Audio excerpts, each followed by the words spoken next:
Interference was observed in interference chamber where air was present. Now the chamber is evacuated, and if the same light is used, a careful observer will see.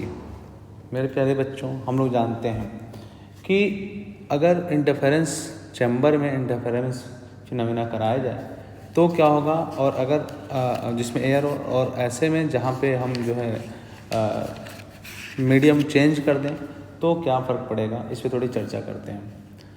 मेरे प्यारे बच्चों, जब हम vacuum की बात करते हैं, in vacuum ज़रा देखें ध्यान से, जब हम लोग वैक्यूम की बात करते हैं वैक्यूम की, तो वैक्यूम में क्या होता है, वैक्यूम में जो लैम्डा होता है, लिख लीजिए, इन वैक्यूम क्या होता है, लैम्डा इंक्रीज करता है, ठीक है।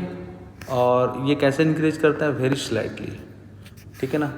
तो हम लिख सकते हैं वेरी स्लाइटली ये इंक्रीज करता है एज कंपेयर टू किसके, एज कंपेयर टू एयर, ठीक बात। तो मेरे प्यारे बच्चों, हम लोग जानते हैं जो बीटा होता है फ्रिंज विड्थ, इसको हम फ्रिंज विड्थ बोलते हैं।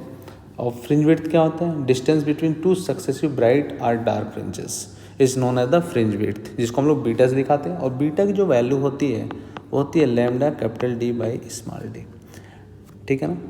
तो डी क्या होता है, डी जो होता है जो जहाँ से हम स्लिट लेते हैं और जहाँ पे हम उसका पैटर्न देखते हैं उसके बीच की डिस्टेंस, और ये दो स्लिट्स के बीच का डिस्टेंस होता है, ठीक है। तो हम लोग देख पा रहे हैं बीटा डायरेक्टली प्रोपोर्शनल किसका हो रहा है, लैम्डा के, ठीक है। तो हम अब देख पा रहे हैं कि बीटा जो है डायरेक्टली प्रोपोर्शनल टू किसके होता है, लैम्डा के, और लैम्डा की वैल्यू जो है as compare to air vacuum में स्लाइटली इंक्रीज करता है, ये बात हम बोल रहे हैं। तो मैं एक बात बोल सकता हूँ कि जो ऑब्जर्वर ऑब्जर्व करेगा वो देखेगा कि जो इंटरफेरेंस फ्रिंज होगा उसकी जो विड्थ होगी वो लार्जर होगा, ठीक है।